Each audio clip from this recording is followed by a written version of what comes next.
Yo, welcome back everybody. Today I want to talk about my MS journey. Recently diagnosed. I thought it'd be a good idea just to talk about a little background information on myself, as well as the first symptoms I started to face, um, how I got diagnosed, the treatment plans and treatments that I've gone through, current symptoms that I'm feeling today, as well as goals for the future. And then yeah, so let's go ahead and start. So me personally, always been an athletic guy. I used to run, anywhere from 16 to 20 miles a week. Played lots of basketball, indoor, outdoor. So like my body, it's pretty physical. Definitely probably took a little toll on myself. Um, yeah, just around 2020, got COVID for the first time. So it was new to me. Body started cramping up, obviously was super fatigued, things of that nature, as well as just being generally sick, congestions and whatnot. Well, once COVID hit, I used to run 4 to 5 miles a day, 4 times a week probably, give or take. Once COVID hit, I dropped that down to two. Like my body just couldn't handle it. It couldn't take it. I was chronically like cramping and fatigued, and I thought that was just the after effects of having COVID. So I wanted to, just work my way back up, take my time, and do what I needed to do. Well, that went on for about a year and a half, and I was constantly complaining to my doctor, just like, man, like I don't know what's wrong with my body. It was a struggle to get 2 miles in, and like that was a drastic drop off for me. And for somebody like myself, like running, I'd use it for my mental health. Like I was always, that's where I did my best thinking. So like, when you can't do that, like it was a big time struggle for me, something drastic in my mind. And so when I was complaining to my doctor, saying like, hey, like my body's not feeling right, like my legs are always hurting, my back, my arms, my shoulders, like she didn't think it was really much of anything. So she started to just send me to physical therapy. I would get stretched out, do some core exercises and things of that nature. And although it did help, I guess, a little bit, but like it didn't help me in the ways that I wanted it to. Like I still wasn't getting back to my running. I still wasn't doing much physical activity at all. Doing yard work, like that turned into something more than I really wanted it to be. Like I would literally be in bed for like the next day or two. Couldn't do nothing. So I didn't know, like, is it old age? Is it still the after effects of COVID? Because I ended up catching it a couple of times, not just the once. So I wasn't sure. So I complained and complained and complained for about a year and a half. My doctor probably was sick of me at that point. And she finally decides like, hey, let's give you an MRI. And I was like, wow, okay. Like, it only took a year and a half, but let's do the MRI.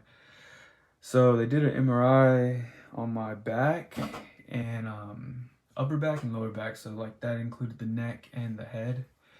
And it turns out like I had lesions up in my brain area, and I had lesions on the neck area to the upper back. So immediately they kind of came up with their guesses of what it could be. But it took they had to do a spinal tap on me to confirm that it was MS. And they did the spinal tap.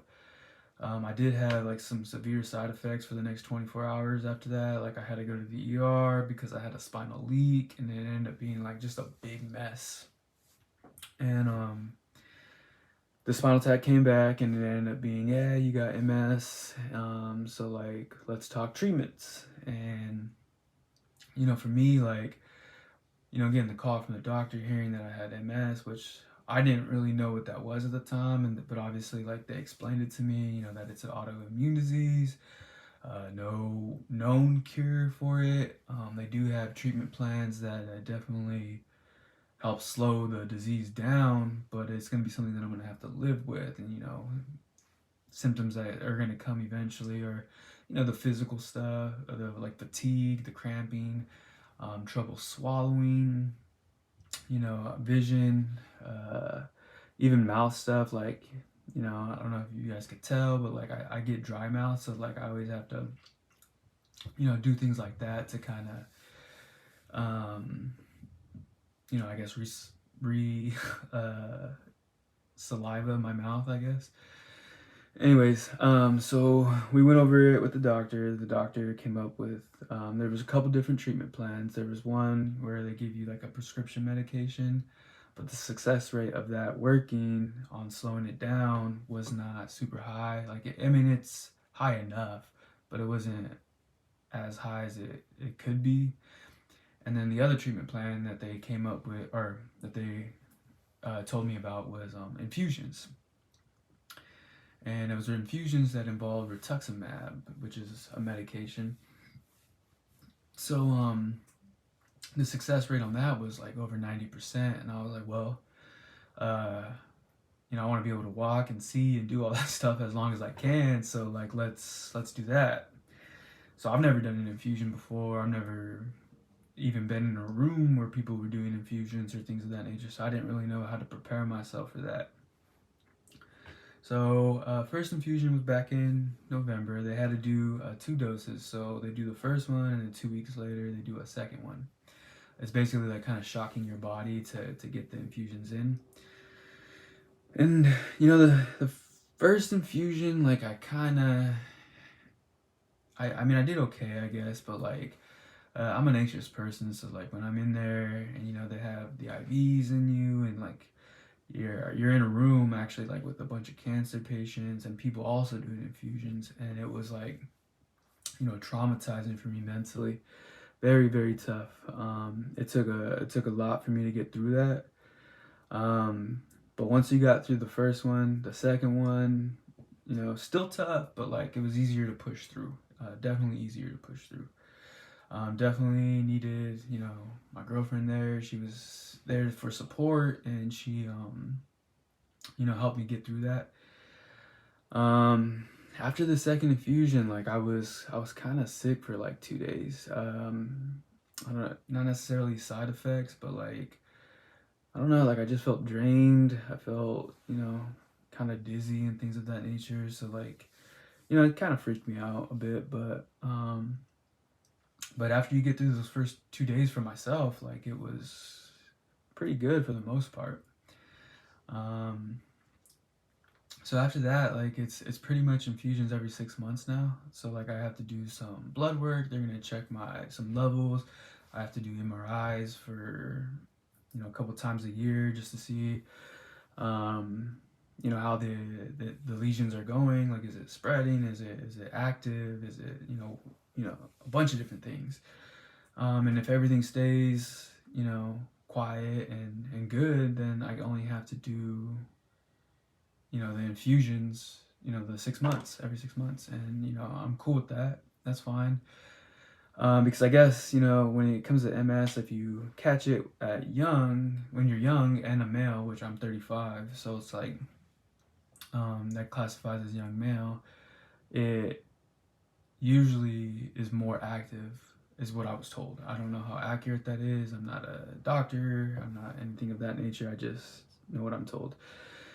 So, fingers crossed, that it definitely stays quiet and stays good, and I could definitely I could handle things now. Symptoms that I feel even after the infusions, I still feel like almost like my stomach here, like I get squeezed. I think they call it like a MS hug. I feel that. I always feel tired. I'm always exhausted. But like, it doesn't keep me from staying up or anything of that nature.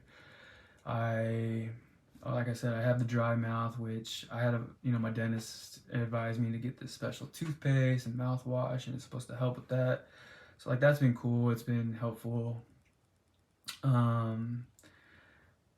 yeah, so like I just kind of like push through. I kind of just keep going with it. I know, I wish physically I felt like amazing, but so I had the infusions in November. As of January, mid-January, late January, I was able to get back in the gym.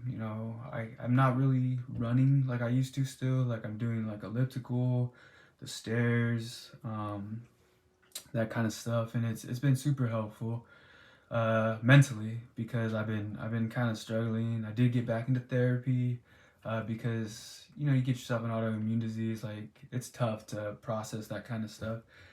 So I'm reaching out to my therapist, and we meet weekly, and they're helping me process that diagnosis, and helping me strive to get better for the future. As far as goals go, like I want to continue to be in the gym, work out, get back to as close as I can to what I used to be, as far as running and cardio type stuff. I definitely want to, be able to be a support system for anybody else that has MS, or, I could give them tips and tricks and things like that. And, I'm still somebody that's looking out for that, like people that have MS that, can be my support system. So like, the goals are always to be like, I know not a terrible, but it's like a unfortunate community that you have to be a part of. But I have, faith that the community can pick each other up, and we can. This is something we could live with. It's just a matter of dealing and handling things. So I definitely want to continue that, and I want to like, you know, rise above it. Like I know MS sucks. It does suck. Trust me. I feel physical stuff all the time. But like it's definitely something that we're going to have to deal with and work with and whatnot. But you know,